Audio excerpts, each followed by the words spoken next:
ഹിജാബിൻ്റെ മര്യാദകൾ പാലിക്കുന്നതിൽ നമുക്ക് എന്തെങ്കിലും ഇളവുകളുണ്ടോ? ഈ ഇളവുകൾ ആരുടെയൊക്കെ മുമ്പിലാണ്? നമുക്കിവിടെ ഒരു മെഹ്റം ചാർട്ട് കാണാം.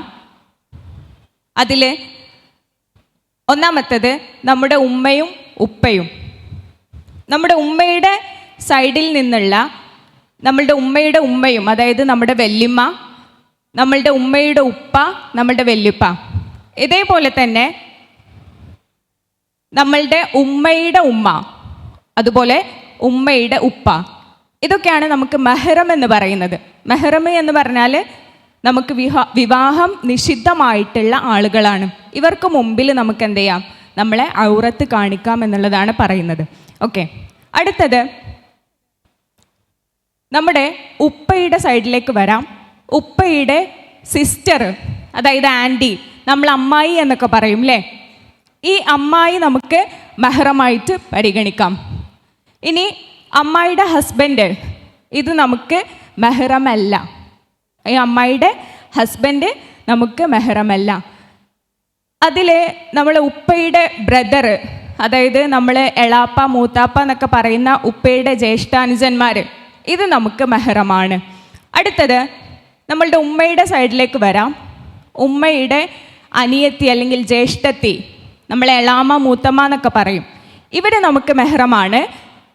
ഇവരുടെ ഹസ്ബൻഡ്, നേരത്തെ ആൻറ്റിയുടെ ഹസ്ബൻഡ് എന്ന് പറഞ്ഞ പോലെ തന്നെ അവരുടെ ഹസ്ബൻഡ്, നമ്മളുടെ ഉമ്മയുടെ സഹോദരിമാരുടെ ഹസ്ബൻഡ്, അവർ നമുക്ക് മെഹ്റമല്ല. അടുത്തത് നമ്മളുടെ ഉമ്മയുടെ ബ്രദർ, നമ്മൾ അമ്മാവന്മാരെന്ന് പറയും അല്ലേ?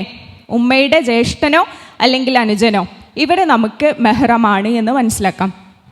അടുത്തത് ഇവരുടെ മക്കൾ, നമ്മൾ നേരത്തെ പറഞ്ഞു അമ്മായി, എളാമ, മൂത്തമ്മ എന്നൊക്കെ പറഞ്ഞു അല്ലേ? അവരുടെ മക്കൾ, അതായത് കസിൻസ്, നമ്മളുടെ എളാപ്പയുടെ അല്ലെങ്കിൽ മൂത്താപ്പയുടെ ഒക്കെ മക്കൾ, കസിൻസ് എന്ന് വിളിപ്പേരിട്ട് നമ്മൾ വിളിക്കാറുള്ള ആളുകൾ, അവർ ഒരിക്കലും നമുക്ക് മെഹ്റമല്ല എന്നാണ് നമ്മൾ മനസ്സിലാക്കേണ്ടത്. പല സമയത്തും അല്ലേ, നമ്മളെ പിക്ക് ചെയ്യാനും അല്ലെങ്കിൽ നമ്മളെ ക്യാമ്പസിൽ നിന്നും കൊണ്ടുവരാനുമൊക്കെ കസിൻസാണ് എന്ന് പറഞ്ഞുകൊണ്ട് നമ്മൾ എക്സ്ക്യൂസ് പറഞ്ഞു പോവാറുണ്ട് അല്ലേ?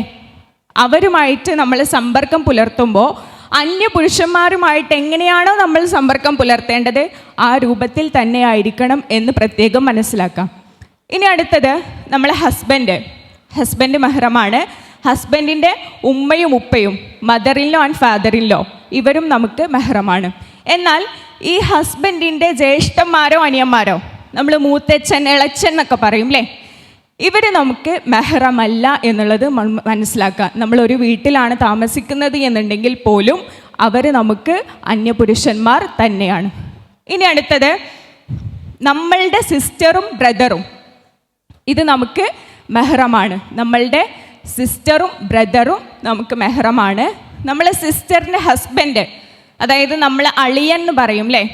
ഇവർ നമുക്ക് മെഹ്റമല്ല എന്ന് മനസ്സിലാക്കുക. അവരുടെ മക്കൾ, അതായത് നമ്മളെ സിസ്റ്റേഴ്സിൻ്റെയും ബ്രദേഴ്സിൻ്റെയും ഒക്കെ മക്കൾ, നെഫ്യൂ എന്ന് പറയും, അവർ നമുക്ക് മെഹ്റമാണ്. ഇനി നമ്മുടെ മക്കൾ, അതായത് നമ്മുടെ പെൺകുട്ടികളും ആൺകുട്ടികളും, അതുപോലെ തന്നെ നമ്മുടെ മരുമക്കൾ, നമ്മളെ മരുമകൻ അല്ലെങ്കിൽ മരുമകൾ, നമ്മളെ മകളോ അല്ലെങ്കിൽ മകനോ വിവാഹം ചെയ്തിട്ടുള്ള അവരുടെ ഇണ അല്ലേ? അവരെയാണല്ലോ നമ്മൾ മരുമക്കൾ എന്ന് പറയാം. അവർ നമുക്ക് മെഹ്റമാണ് എന്നുള്ളത് നമ്മൾ മനസ്സിലാക്കുക.